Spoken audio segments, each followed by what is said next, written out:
Assalamualaikum warahmatullahi wabarakatuh. Perkenalkan, nama saya Bayu Muhammad Rizky dari kelas 11 TKJ 2 akan menjelaskan tentang fiber optik. Materi pertama yaitu tentang pengertian fiber optik. Fiber optik adalah saluran transmisi atau sejenis kabel yang terbuat dari kaca atau plastik yang sangat halus dan lebih kecil dari selai rambut, dan dapat digunakan untuk mentransmisikan sinyal cahaya dari suatu tempat ke tempat lain. Materi kedua yaitu cara kerja fiber optik. Sinar dalam fiber optik berjalan melalui inti dengan cara memantul dari cladding, dan hal ini disebut total internal reflection karena cladding sama sekali tidak menyerap sinar dari inti. Akan tetapi dikarenakan ketidakmurnian kaca, sinyal cahaya akan terdegradasi ke tahan sinyal tergantung pada kemurnian kaca dan panjang gelombang sinyal. Dan materi yang ketiga yaitu bagian-bagian fiber optik. 1. Core. Kaca tipis yang merupakan bagian inti dari fiber optik. Fungsi dari kaca ini adalah untuk mengirimkan dan menyalurkan sinar yang berisi informasi. 2. Cladding adalah materi yang mengelilingi inti yang fungsinya untuk memantulkan sinar kembali ke dalam inti sehingga tidak akan ada pembiasan sinar yang akan mengurangi kinerja dari kabel tersebut.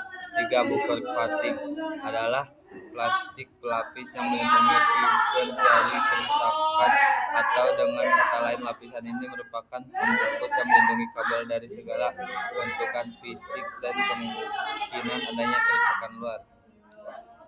Terus jenis-jenis fiber optik. 1.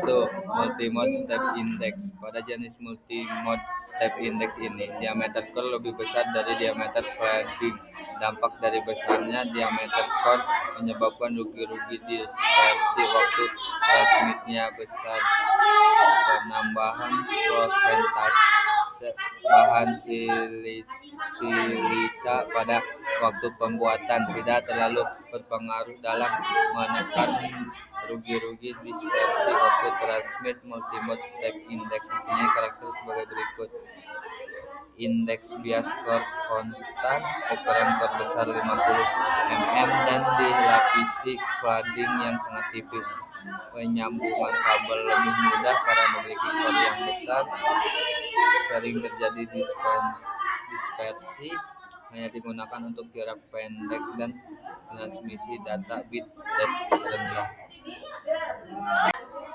Terus fungsi dari fiber optik yaitu mengarahkan gelombang cahaya dalam satu arah lewat proses terjadinya pembiasan cahaya. Sebenarnya kabel fiber optik akan mengirimkan gelombang cahaya dari satu titik fisik yang lain dengan menangkap cahaya dalam kabel dan memantulkannya kembali ke dalam setiap kali ia mencoba untuk melarikan diri. Terus nomor 2, multimode gradient index. Pada jenis cara optik multimode gradient index ini, core terdiri dari sejumlah lapisan gelas yang memiliki indeks bias yang berbeda. Indeks bias tertinggi terdapat pada pusat core dan berangsur-angsur turun sampai ke atas core cladding. Akibatnya dispersi waktu berbagai mode cahaya yang merambat berkurang sehingga cahaya akan tiba pada waktu yang bersamaan. Multimode gradient index mempunyai karakteristik sebagai berikut. Cahaya merambat karena diffraksi yang terjadi pada core sehingga rambatan cahaya sejajar dalam sumber dispersi minimum sehingga baik jika digunakan untuk jarak menengah. Ukuran diameter core antara 30 UM sampai 60 UM, lebih kecil dari multimode step index dan dibuat dari bahan silica glass. Harganya lebih mahal dari serat optik multimode step index karena pembuatan lebih sulit. Terus yang ketiga yaitu single mode step index. Pada jenis single mode step index, baik core maupun claddingnya dibuat dari bahan silica glass. Ukuran core yang jauh lebih kecil dari cladding dibuat demikian agar rugi-rugi transmisi berkurang akibat padding pada single mode step index ini. Indeks bias outputnya berubah secara mendadak seperti pada multi-mode step index. Single mode step index mempunyai karakteristik berikut. Serat optik single mode step index memiliki diameter core yang sangat kecil dibandingkan ukuran claddingnya. Ukuran diameter core antara 2 UM sampai 10 UM. Cahaya hanya melambat dalam satu mode saja, yaitu sejajar dengan sumber serat optik. Memiliki redaman yang sangat kecil. Memiliki bandwidth yang lebar, digunakan untuk transmisi data dengan bit rate tinggi. Dapat digunakan untuk transmisi jarak dekat, menengah, dan jauh. Terus materi selanjutnya yaitu teknik penyambungan fiber optik.